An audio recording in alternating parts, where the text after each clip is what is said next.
The real Rambo? The name came from where?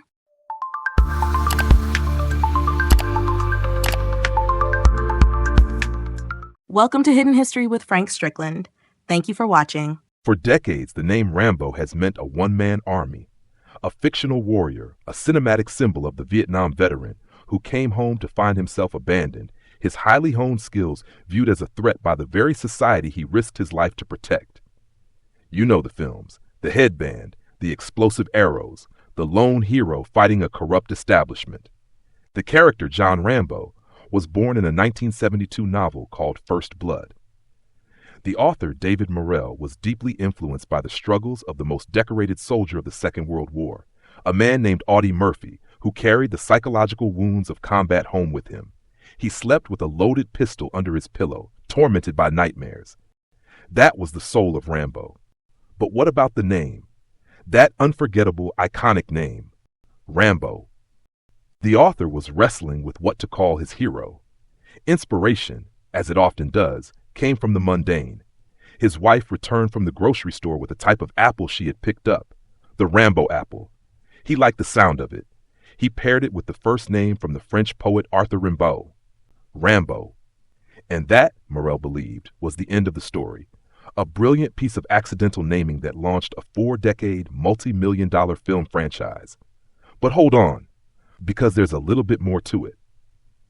Somewhere in the official annals of the Vietnam War, tucked away in the casualty lists of the U.S. Army, is a record that adds a haunting, factual layer to this cinematic myth.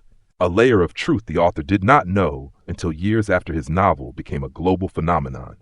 You see, while Hollywood was busy making millions off of the fictional John Rambo, there was a real soldier, a real American hero, who bore that distinctive surname.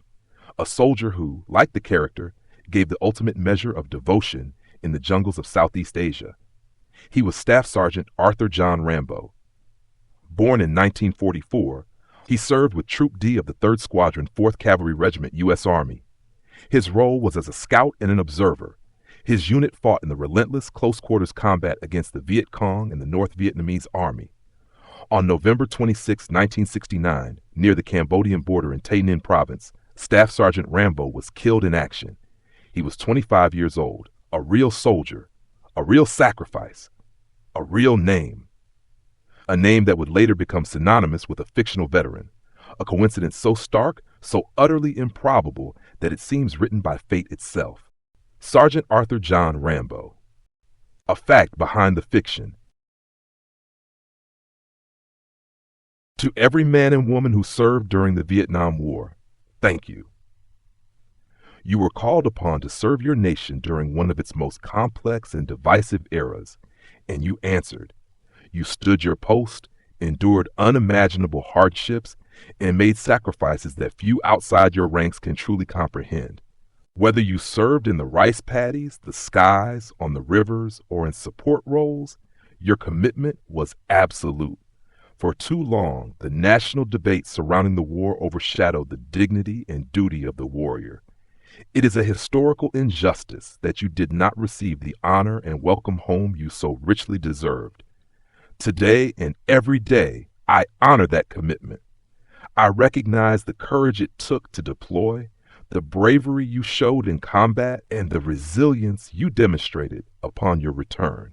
I remember those who never came home, and I stand with those who still carry the visible and invisible wounds of that service. Your service was not in vain.